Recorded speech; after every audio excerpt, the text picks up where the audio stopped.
Hi masters, అందరికీ నమస్కారము. మనము ధ్యాన మహాశాస్త్రం బుక్ నుంచి తెలుసుకుంటున్నాం కదా. ఈరోజు మరికొద్దిగా తెలుసుకుందాం. ముందుగా బ్రహ్మర్షి పితామహ దంపతులకు నమస్సుమాంజలులు. ఇంతవరకు మనము meditation is all in all వరకు తెలుసుకున్నాం.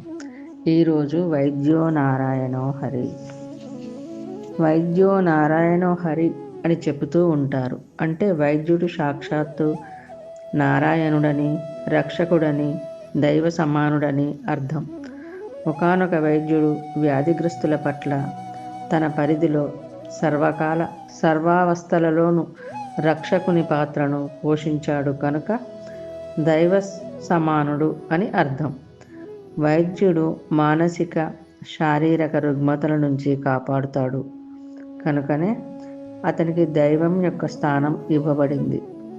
అలా మానసిక శారీరక రుగ్మతల నుంచి ఉపశమనాన్ని ఇవ్వాలంటే ఒకానొక డాక్టర్ తల్లి, తండ్రి, గురువు పాత్రలో విధిగా జీవించాలి. అలా జీవించినప్పుడే వైద్యో నారాయణో హరి అన్న ఆర్యోక్తి ఆ వైద్యుడికి వర్తిస్తుంది. ముఖ్యంగా నర్సింగ్ హోములు నిర్వహించే వైద్యులు ఈ విషయాన్ని త్రికరణ శుద్ధిగా ఆచరించాలి. నర్సింగ్ హోమ్ అంటే ఇంట్లో లభించినంత పోషణను ఇవ్వాలి. ఈ పోషణ తల్లి యొక్క ప్రేమ, తండ్రి యొక్క బాధ్యత, గురువు యొక్క జ్ఞానంలతో కూడుకున్న అవగాహన అన్నింటినీ మేళవించి దైవ సమానమైన సంపూర్ణ రక్షణాభారాన్ని పోషించాలి. కనుక వైద్యుడు వ్యాధిని నయం చేయడానికి మౌలికంగా రోగుల మానసిక రుగ్మతలకు ఉపశమనాన్ని కల్పించాలి.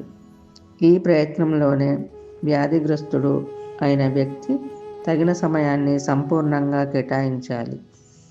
ఒకానొక వైద్యుడు ఒకానొక రోగి యొక్క వ్యక్తిగత సమస్యలను ఓర్పుతో వినాలి.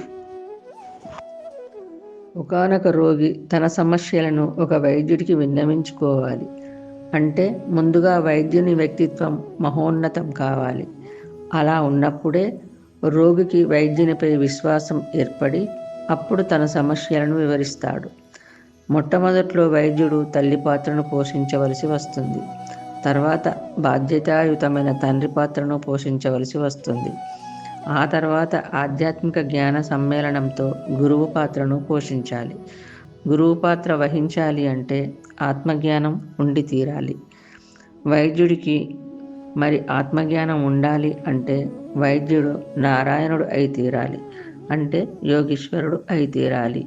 ధ్యాన విద్యను అభ్యసించి ఆత్మానుభవం కలిగి ఉన్న డాక్టర్లే నిజమైన డాక్టర్లుగా వ్యవహరించగలరు.